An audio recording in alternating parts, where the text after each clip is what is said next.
கற்றேன் சிற்றம்பல கல்வியை கற்று கருணநெறி உற்றேன்.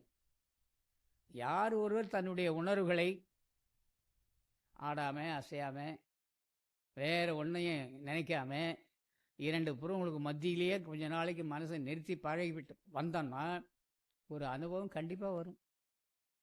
ஆமாம், அங்கே நிறுத்தவே நேரம் இல்லையே. எல்லாவற்றிலையும் நிறுத்த நேரம் இருக்குது நமக்கு. மொபைலை திறந்து பார்க்க ஆரம்பித்தோம்னா 6 மணிக்கு திறந்து திடீர்னு ஒரு உணர்வு வரும். அவன் பார்த்தோம்னா அதுலேயே மணி 9ன்னு சொல்லும். 3 மணி நேரம் அதில் மூழ்கி கிடக்கிறோம். தொலைக்காட்சி பெட்டியை திறந்துட்டு ரிமோட்டை கையில் வச்சுட்டு சேனலை மாற்றிட்டு உட்காந்தா மணி 10 மணி வரைக்கும் உட்காந்துருக்குறோம். இதெல்லாம் நம்ம செய்கிற வேலை. ஏன் நான் செய்கிற வேலைன்னு வச்சுப்போமே, மற்றவங்கள குறை சொல்லக்கூடாதுல்ல. ஆக இப்படி மனதை நிறுத்த தெரிஞ்ச எனக்கு ஆடாமல் அசையாமல் உட்காந்துக்கிட்டு எல்லா வேலையும் பார்க்குறோம். மொபைல்லையும் சரி, எந்த விஷயத்தையும். மற்றவர் கதையை கேட்கும்போது பாருங்கள், ஆடவும் மாட்டார் அசைய மாட்டார். 2 பேரும் ஊர் கதையை உப்பு இல்லாத பேசிகிட்டு இருப்பார்.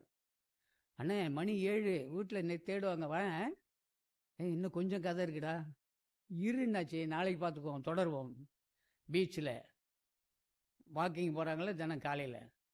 வாக்கிங் போகும்போது கூடவே போய் பாருங்களேன். ஒரு நாளைக்கு நான் போய் பார்த்தோம்.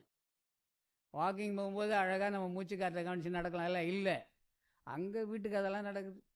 மனைவி என்ன செஞ்சாங்க, பிள்ளைங்க என்ன பண்ணாங்க, என்ன பென்ஷன் வந்ததா, இதை பற்றி அப்படியே பேசிக்கிட்டே போகிறோம். எதையுமே ஒருமித்து நம்முடைய புலன்களை ஒன்றுபடுத்தக்கூடிய நிலை நமக்கு தெரியல. நமக்கு அந்த வழி தெரியல. வழித்துறை கற்றறியீர் வள்ளல் பெருமான் எழுதுகிறார். ஆக அந்த பரியங்க யோகத்தில் அவ்வளோ விஷயங்களை சொல்லியிருக்கார். பூர்ணமாவதற்கு வழி சொல்லியிருக்கார். இங்கே பரிபூர்ணம் அழகாக வளர் சொல்கிறார். நித்த பரிபூரணை சித்த சிகாமணியை. சித்தம் எது, சிகை எது, மணி எதுன்னு. சிகான்னா எது, சிகைன்னா எது? தலைமுடிக்கு தானே சிகைன்னு பேர். சிகை சீர்திருத்தகம், சிகை சீர்திருத்தகம் தமிழ், முடி திருத்தகம். ஆமாம், சிகாமணி. சிகான்னா நம்முடைய தலைமுடி. அங்கே தலைக்கு உள்ள ஒரு மணி இருக்குது. அந்த மணி நமக்கு தெரியாது. ஆணுக்கும் சரி பெண்ணுக்கும் சரி, ஆணுக்கு விந்து, பெண்களுக்கு நாதம்.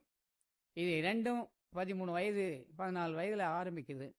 இது திரண்டு உள்ளே சென்று ஒரு இடத்துல சேருகின்ற போது அது இந்த பரியினால் பூரணம் ஆக்கணும். மூச்சு காற்றை பரிபூர்ணமாக பண்ணணும்.